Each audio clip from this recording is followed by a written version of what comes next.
आनंद रंगनाथन। 1937 में बंटवारा होता है, 1937 में बंटवारा होता है वंदे मातरम का, और आज एक बार फिर कांग्रेस वर्किंग कमेटी कहती है कि 2 पैराग्राफ ही गाए जाएंगे।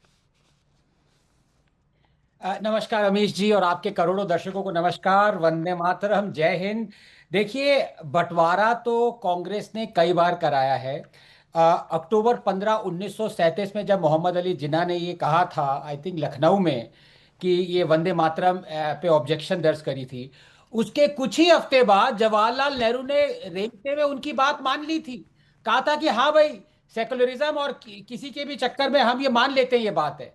100 साल हो गए लगभग, हमारा हमसे सब कुछ छीन लिया गया। हमारा कम से कम एक गीत, राष्ट्रगान तो कम से कम हमें वापस मिल गया, लेकिन वो भी इनको हजम नहीं हो रहा। देखिए, तीसरी बात इसमें मैं सबसे जरूरी यहां पे अमीश कहना चाहूंगा, सीधे लॉजिक पे बात करता हूं। कई लोग कह रहे हैं भाई हम पूरा नहीं गाएंगे, मुसलमान लोग कह रहे हैं, हमारे भाई और बहन कह रहे हैं कि भाई ये हमारे लिए, हम किसी को भगवान नहीं मान सकते, इसलिए हमारे लिए ये गाना गलत है। अमीक भाई मेरे भाई हैं, ये भी हो सकता है ये सोचते हो ना सोचते हो, मैं ये बात नहीं कह रहा, मैं फैक्ट्स की बात कर रहा हूं। तो मेरे लिए एक सीधा सवाल है जो यहां पे पैनलिस्ट है वो आंसर कर दे अगर करना चाहते हैं।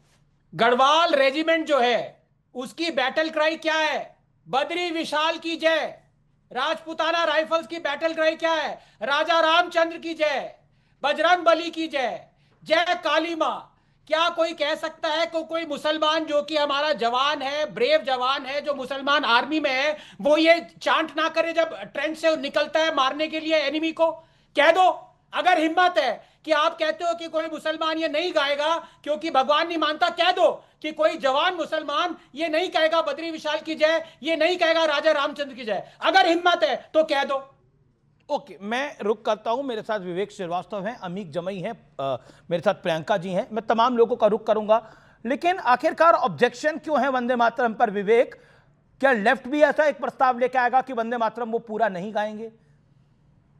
जिन्ना ने भी यही किया था और उसके बाद मुस्लिम लीग बनी और देश का बंटवारा हो गया। हाँ, देश का बंटवारा हो गया। 1950 की बात करिए, जब कॉन्स्टिट्यूएंट असेंबली बैठी, उस कॉन्स्टिट्यूएंट असेंबली में अंबेडकर भी थे, नेहरू भी थे, और उसके साथ साथ कौन थे साहब? श्यामा प्रसाद मुखर्जी। और श्यामा प्रसाद मुखर्जी ने क्या लिखा है, जाके दर्शक पढ़ें। ही एंडोर्स्ड कि पहले 2 स्टैंजाज ही ठीक हैं for the communal harmony in the nation. उन्होंने कहा इस चीज को, लिखा इस चीज को, पढ़ा जाए इस चीज को। ये फाउंडिंग फादर से ज्यादा बड़े हो गए आजकल, श्यामा प्रसाद मुखर्जी से ज्यादा बड़े संघी और जनसंघी हो गए आजकल मोदी साहब और अमित शाह साहब। ये मिस्चीवियस मूव है देश को तोड़ने का। जेनजी वहां पहुंच गया था, आपको मुद्दा चाहिए था अमित शाह जी, आप इस शरारती बिल को मुद्दा दिया आए। किसने? इससे नहीं, एक सेकंड, आप कह रहे हैं कि ये देश को तोड़ने का मूव है। वंदे मातरम गाने से देश टूट जाता है और वंदे मातरम को नहीं गाने से देश सफल रहता है। ये तो वही बात हो गई जो लड़की अभी इस समय वायरल हो रही है, इस हफ्ते में वायरल हो रही है, जो कह रही है व्हाट इज दिस नॉनसेंस, हम जेनजी हैं, हम आर्मी की भी रिस्पेक्ट नहीं करेंगे। ये तो वही बात हो गई। मतलब क्या इलॉजिकल बात है सर? मतलब वंदे मातरम, जिन्ना ने बोला मैं 2 छंद गाऊंगा, मैं 2 छंद ही बोलूंगा वंदे मातरम के, और उसने देश का बंटवारा करा, और आप कह रहे हैं पूरा वंदे मातरम गाने से देश टूट जाएगा। मतलब व्हाट इज दिस? पूरा वंदे मातरम गाने से देश टूट जाएगा? इससे खराब बात नहीं हो सकती। पूरा वंदे मातरम गाने से देश टूट जाएगा। I don't accept it at all. Vivek ji, एक second, Anand 1 second, Anand 1 second. Let me counter you. नहीं, ये क्या मतलब? आप शिफ्ट हो रहे हैं यहां से, मेरे को बोलने दीजिए, काउंटर करने दीजिए पहले। जी बोलिए। ये कौन सा तरीका है सर? आपने बोला लेट मी काउंटर। पहली चीज, देश का बंटवारा नहीं हो जाएगा। आप देश के अंदर जो है डिवाइड एंड रूल करने की कोशिश कर रहे हैं। इस्लाम धर्म, सिख धर्म, बुद्ध धर्म, कबीरपंथी, जैन, ये मां दुर्गा की पूजा नहीं करते, बुत परस्ती नहीं करते। तो क्या देश में अपना पेट्रियटिज्म दिखाने के लिए अमीश देवगन जी, आपको किसने बोला? नहीं, आपने नहीं, मैं रोकता हूं आपको।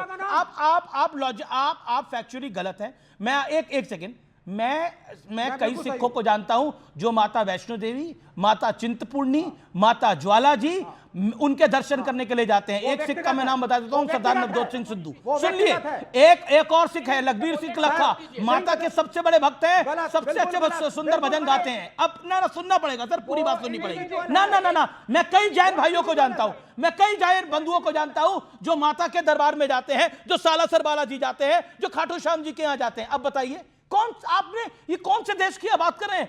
हिंदुस्तान में ऐसा नहीं होता है। हिंदुस्तान में ऐसा नहीं होता है। कई जैन और सिख जाते हैं, कई जैन और सिख जाते हैं। आप हिंदू धर्म से जैन और सिख को अलग कर ही नहीं सकते। आप सिखों को मूर्ति बिल्कुल अलग है सर, मूर्ति पूजक मत बनाइए सिखों को।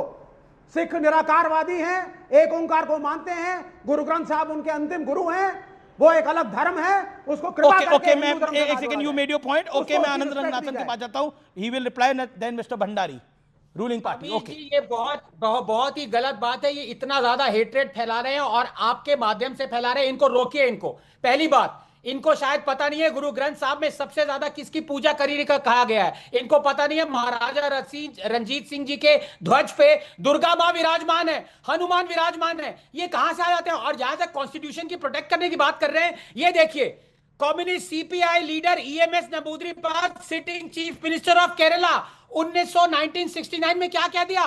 We will destroy Ambedkar constitution from within. ये कह रहे हैं। आप रखोगे कॉन्स्टिट्यूशन की बात, आप काउंटर नहीं करते, एनकाउंटर करते हो। बस्तर के जंगलों में जाओ और वहीं की बात करो। हाँ, कहीं की ईंट कहीं का रोड़ा, भानुमति ने कुनबा जोड़ा।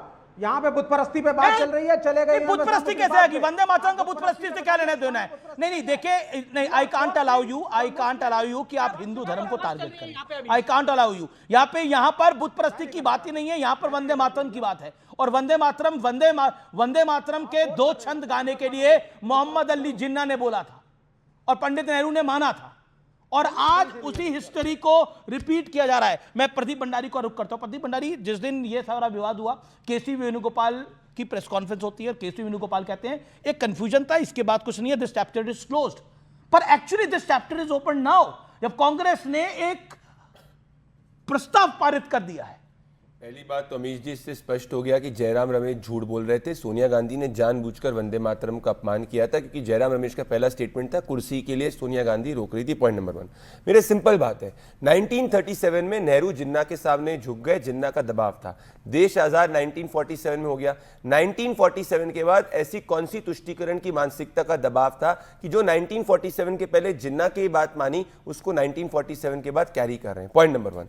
पॉइंट नंबर 2, मेरे पास कॉन्स्टिट्यूएंट असेंबली की वो डिबेट है अमीश जी, जो विवेक जी बात कर रहे हैं। यहां कहीं नहीं लिखा था कि 2 स्टैंजाज वंदे मातरम की बात है। कॉन्स्टिट्यूएंट असेंबली में वंदे मातरम पूरी तरीके से बात की थी, सिर्फ जवाहरलाल नेहरू ने पॉलिटिकल रेजोल्यूशन की बात की। पॉइंट नंबर 3, 15 अगस्त 1947 को सरदार वल्लभ भाई पटेल ने पंडित ओमकार माथुर को आकाशवाणी में सुबह 6:30 बजे बोला था, पूरे वंदे मातरम का उद्घोष करिए, क्योंकि हम वैसे नहीं कर सकते, क्योंकि वहां पे नेहरू ने पॉलिटिकली अलाउ नहीं किया। तो सब लीडर्स भी आजादी के दिन पर भी सरदार पटेल ने पूरे वंदे मातरम की बात की थी। आखिरी, अगर ये हिंदू मुसलमान है तो डोगरा रेजिमेंट का अगर मैं वॉर क्राई की बात करूं तो ज्वाला माता की जय की बात करते हैं। अगर राजपूत रेजिमेंट की बात करूं तो बोलो बजरंग बली की जय की बात करते हैं। तो क्या ये कह रहे हैं कि जो मुसलमान रेजिमेंट में जाएंगे वो मुसलमान कम्युनल मुसलमान है? कहां तक जाएगा? ये तो पार्टीशन मुझे लगता है कि उस डायरेक्शन में चर्चा को लेके ही नहीं जाना तो चाहिए। मुस्लिम लीग मानसिकता है। ओके, मैं प्रियंका जो मुस्लिम लीग के सामने ओके, 1947 में नेहरू झुके, अभी किसके सामने झुक रहे थे मैं जानना चाहता हूं। ओके,